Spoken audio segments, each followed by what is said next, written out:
Autumn, Karelia, northwestern Russia. A brown bear stands knee-deep in a cold river, picking lingonberries off a low branch, chewing, staring at the water, taking another bite. A massive run of salmon fights its way upstream, right past his legs, but he doesn't even look down. He just wants the berries. This animal weighs over 600 pounds. One swipe of its paw can break a moose's spine, and its teeth are longer than your fingers. It sits at the top of the food chain, from Spain to Japan, and it spends its afternoon eating tiny red fruit, since plants make up 90% of its diet. Grass, roots, whatever's on the ground. It seems like an evolutionary glitch. Nature spent millions of years designing a perfect apex predator, and the animal decided it would rather be a sheep. So why does something with this much raw power spend its life hunting for acorns? How does it spend half the year in near-death hibernation and walk out of the den perfectly healthy? And what actually happens to a forest when its largest resident disappears? To understand the brown bear, you have to look at the math of its survival. We call it Ursus arctos, one of 8 surviving bear species on Earth, second largest land predator alive, right behind the polar bear. The two are close relatives, and 600,000 years ago, glaciers cut off a population of brown bears and trapped them in the high Arctic, where over time they grew white coats and switched entirely to seal blubber. But genetically, they're still cousins. The brown bear first showed up in Asia about 1 million years ago, spread across Europe, and eventually crossed the Bering Land Bridge into North America, where we call them grizzlies, the same animal, just a different name. Today you'll find them anywhere there's forest and cover: Spain, Scandinavia, Russia, China, Japan, all through Canada and Alaska. An adult male weighs 300 to 600 pounds, and on Kodiak Island, where food is stupidly easy to find, some top 1,300 pounds, the size of 3 large lions. Females run about half that size, a gap that causes real tension every spring mating season. Then there are the claws, 4 inches long, not curved like a black bear's, which are built for climbing. These are straight, heavy, built like shovels. A bear can dig through rocky ground in minutes just to reach a mouse nest, and those same claws can tear open a car door. Their skulls are heavy, packed with muscle, built for a double life. Long, sharp canines for meat, flat, wide molars for grinding roots and grass. And they're fast, 35 miles per hour in a short burst, as fast as a racehorse. You cannot outrun one. But luckily, they have terrible stamina and give up after a few hundred yards. The real superpower is the nose. If the wind's right, a bear can smell food from 20 miles away, roughly 2,000 times more sensitive than your sense of smell. While its eyes and ears are average, about like ours, so they read the whole world through scent. In the wild, they live to 20 or 25, in zoos, up to 47. All of this, the claws, the jaw, the speed, was built for killing. But the bear rarely uses any of it. Most of the year, it just isn't necessary. We call them omnivores. Lazy word. It makes it sound like a neat mix of everything, when really, they're seasonal vegetarians. 90% of their diet is plants. Spring brings fresh green shoots and grass. Summer brings blueberries, raspberries, lingonberries, and by autumn, they focus on acorns and pine nuts for the calories. They'll tear a rotting log apart just to lick up a handful of beetle larvae, and they'll risk 100 bee stings for a taste of honey. Most of the time, bears just look bored, wandering, sniffing dirt, digging up roots. No hunting.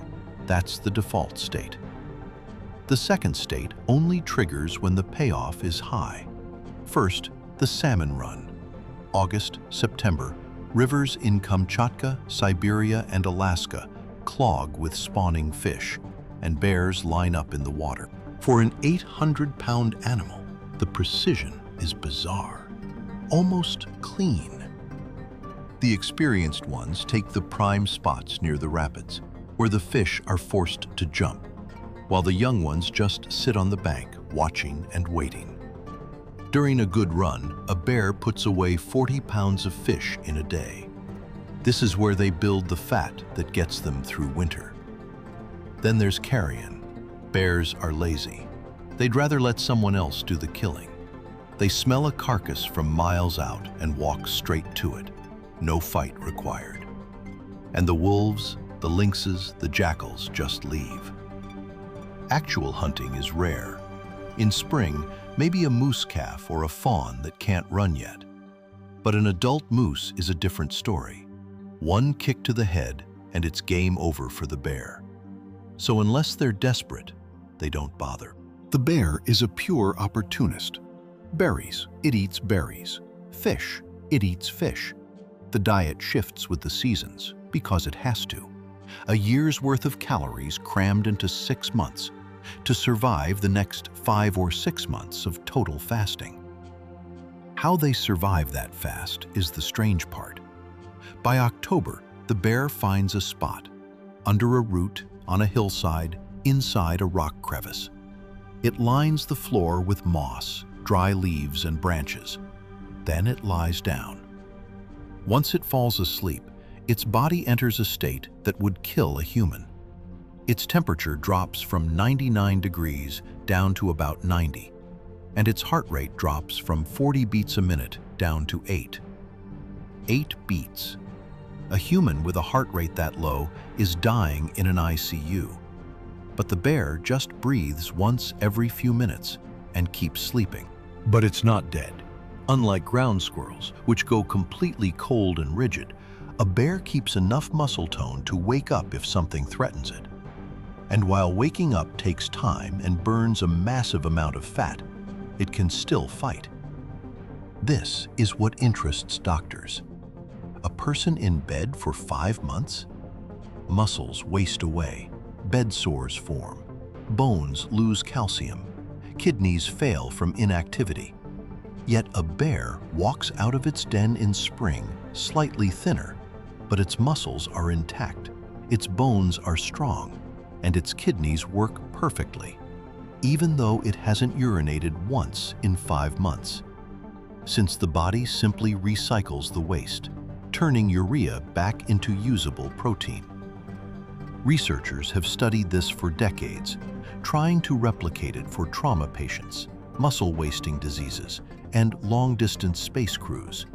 And the bear figured it out through 1,000,000 years of trial and error. Inside the den, the female also gives birth. It happens in January, in the dark, while she's still asleep. She doesn't wake up for the delivery. She stays in a deep, unresponsive trance. The cubs are tiny, about 12 ounces, the size of a squirrel. The largest carnivore in Eurasia starts out smaller than a newborn puppy. Blind, deaf, hairless, but warm. They crawl through her fur, find her nipples, and start nursing while she keeps sleeping through winter. The tiny size is a survival mechanism.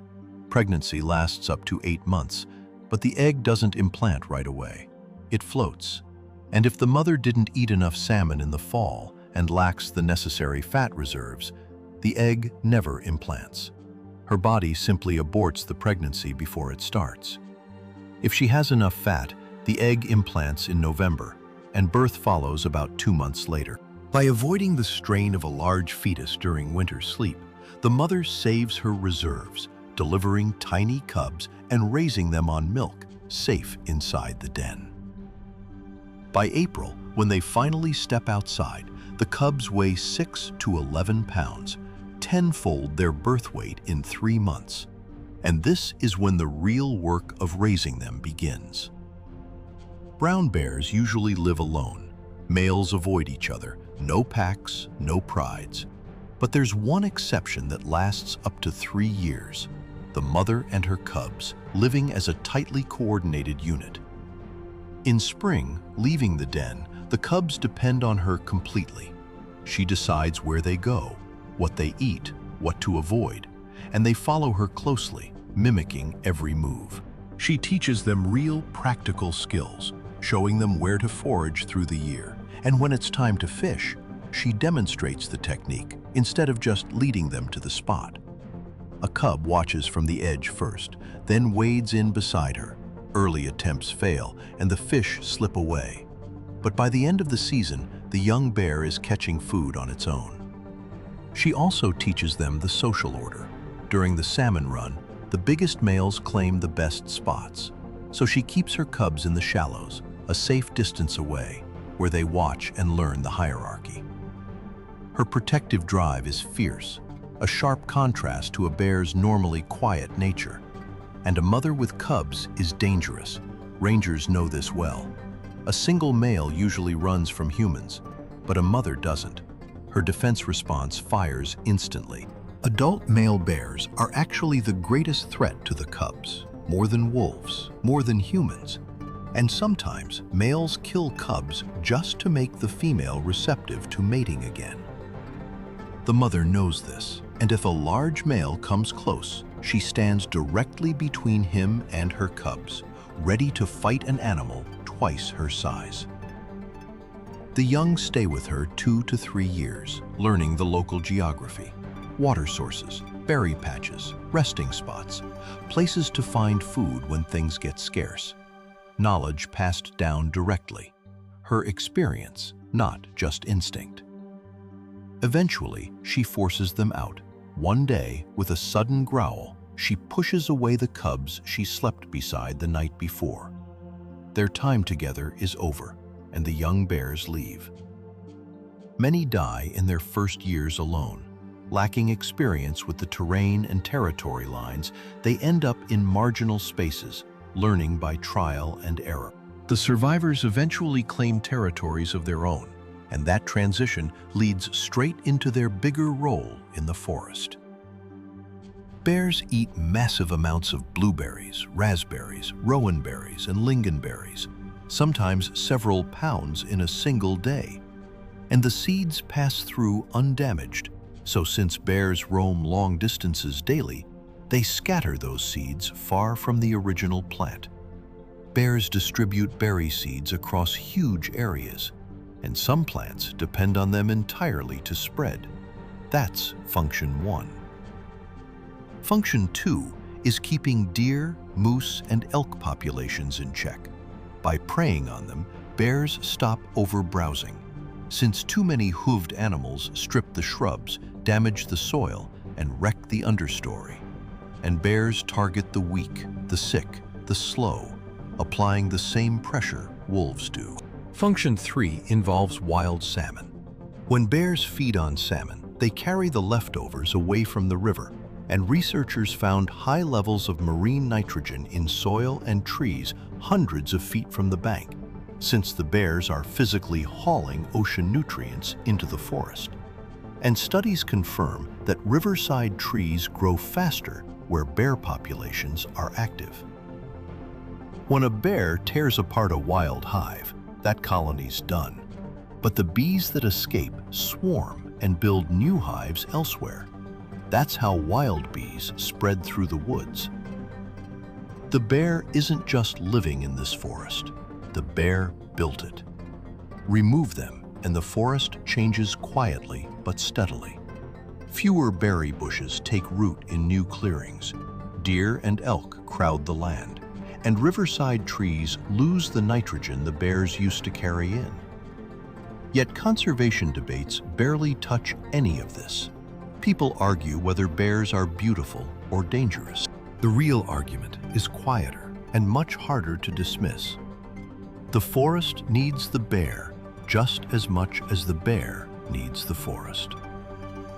This is where our shared history comes in. 50,000 years, that's how far back it goes. Inside European caves, archaeologists found bear skulls collected by Neanderthals, likely left over from ancient rituals, and bears were the first animals we ever worshipped. Easy to see why. A bear walks on 2 legs sometimes, and its track looks like a human footprint. It eats what we eat, and it's smart enough to hold a grudge. There are documented cases of bears tracking down people who wronged them years later. To an early human watching from the trees, a bear looked like a powerful, half-human force. We feared them, worshipped them, and hunted them for meat, hides, and fat. And in East Asia, bear bile became valuable medicine, and it still is today. But the real trouble started with logging. Brown bears need massive, unbroken woods, room to roam across seasons, places to den, space to move. And when roads and clearings cut the forest into isolated patches, bear populations got trapped, meaning a shrinking gene pool, blocked migration routes, and constant friction at the edge of human towns. In Western Europe, they're almost gone. Germany, France, and Belgium have survivor numbers in the single digits. Spain has a few small groups protected in the mountains, and Italy has a few dozen left in the Alps. Russia holds the largest population, with up to 150,000 animals, and Canada, Alaska, and Scandinavia still have healthy numbers.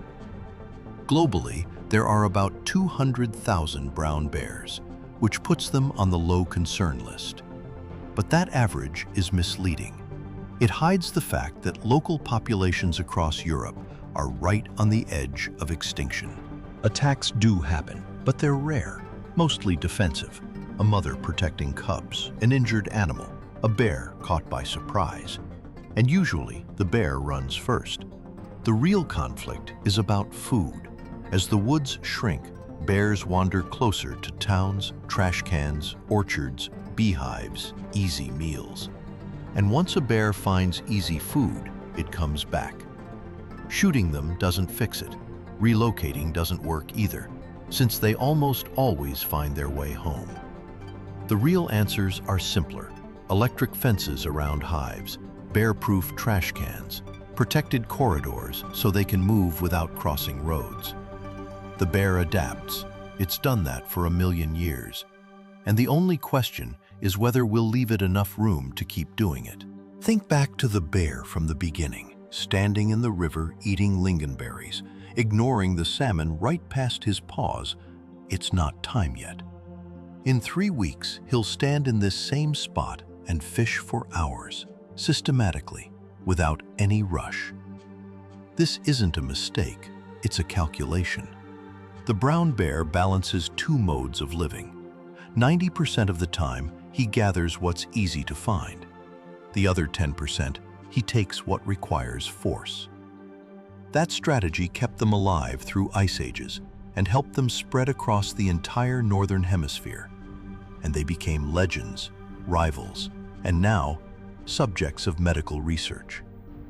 But right now, he's just standing in the water, eating berries, and his presence is exactly what keeps this forest alive.